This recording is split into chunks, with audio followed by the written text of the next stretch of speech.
Magandang araw mula sa Diskurso on Air. Welcome sa Diskurso Totoo, balitang diretsahan, totoong usapan. Ako si Benj Ramos at silipin natin ang mga mainit na kaganapan sa ating bayan. Ano nga ba ang mga balita ngayon? Pag-usapan natin yan.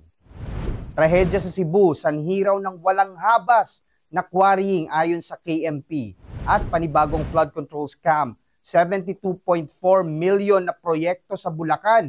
Binulsa mismo sa likod ni dating DPWH Secretary Bonoan. Grabe yung naging epekto ng bagyo sa Cebu.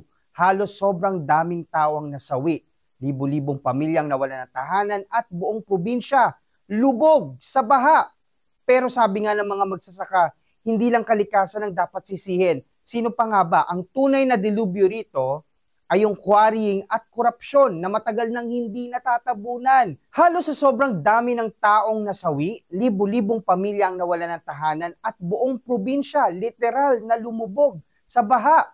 Pero ang sabi nga ng mga magsasaka, hindi lang kalikasan ang dapat sisihin. Sino? Ano ang tunay na dilubyo rito? Siyempre yung quarrying at yung korupsyon na matagal nang hindi natatabunan kahit ilang beses na ring tayong binaha. Ayon sa Kilusang Mambubukid ng Pilipinas o KMP, hindi lang ito simpleng sakuna. Ito ay resulta ng dekadang pang-aabuso sa kalikasan. Yung mga gubat na ginawang quarrying site, yung mga bundok na ginawang open pit. At sino ang kumikita rito? Hindi lang mga taga Cebu, kundi yung mga kumpanya na matagal nang may lisensya sa pagkasira ng kalikasan. Yung mga dolomite, yung mga limestone at yung mga gravel, kung ano pang pwede nilang mapakinabangan, kinuha na rin dito. Pero nung bumagsak yung ulan, sino tuloy ang lumubog? Yung mga residente, hindi naman yung mga may-ari nung minahan na to. At kahit ilang suspension order pa raw ang ilabas ng LGU, quarrying is still business as usual. Ibig sabihin, kahit naglulubog na sa baha ang mga taga Cebu, tuloy pa rin ang paghukay nila. At hindi lang quarrying ang issue dito ha, sabi ng KMP, 7.3 billion daw ang ginastos sa iilang distrito para sa flood control projects. Pero nasan yung control? Flood control nga ba to o fund control?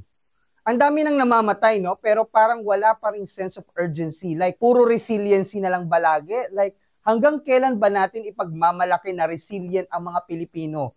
Kung obvious naman na kulang talaga sa kahandaan at kulang sa response.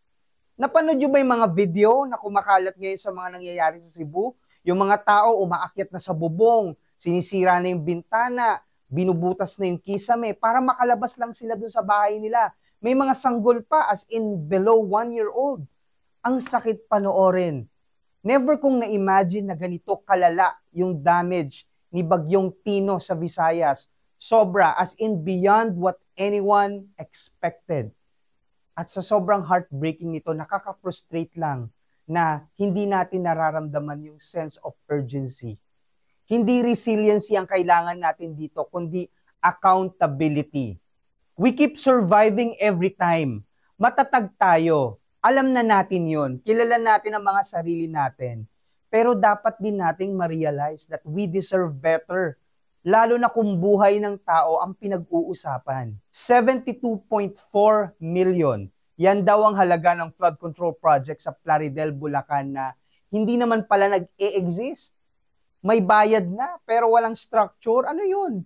Ayon sa Independent Commission for Infrastructure or ICI, nangyari raw lahat ng ito right under the nose ni dating DPWH Secretary Manuel Bonoan.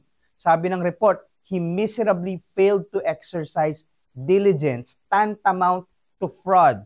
So para siyang, oops, may plunder pero hindi niya nakita. Yung proyekto raw riverbank protection structure. At ayon sa ICI, may mga dokumentong pinirmahan, may mga bayad na na-release, pero walang flood control structure na natayo sa mismong site. Hindi lang si Bonoan ang tinuturo rito ha, pati mga district engineer, mga na-involved na undersecretaries, mga contractor, gaya ng Top-Notch Catalyst Builders Incorporated na sabit din sa scam na ito.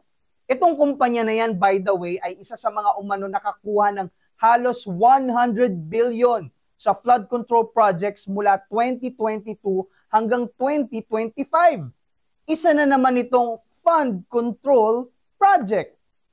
Daan-daang buhay na ang nawala. Libo-libo ng pamilya ang nawalan ng bahay. Hindi lang ulan ang may kasalanan dito. Kasi bago pa bumuhos yung bagyo, tinibag na yung mga bundok, naputol na yung mga puno. Dekada na raw ginagawang quarry site yung mga gubat, yung mga bundok ginagawang open pit. Pero ito pa ha, yung mga dolomite na nilagay sa Manila Bay Beach, galing mismo sa lupa ng Cebu. At yan ang mga mainit na balitang hatid natin ngayon. Pero bago natin tapusin ang episode na to, para sa lahat ng nakipaglaban o kasalukuyang nakikipaglaban sa cancer, hindi pa huli ang lahat. Sa We Hope Medical Group sa Naga, Imos at soon sa Parañaque, sagot na namin ang inyong paggaling. May oncologist na handang makinig at mag-assess ng inyong kondisyon. Monday to Friday, 8 a.m. to 5 p.m. at may oral at IV chemotherapy na available. Hindi na kailangan mangamba.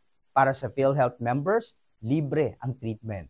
Dahil ang laban sa cancer, hindi mo ito kailangan harapin mag-isa.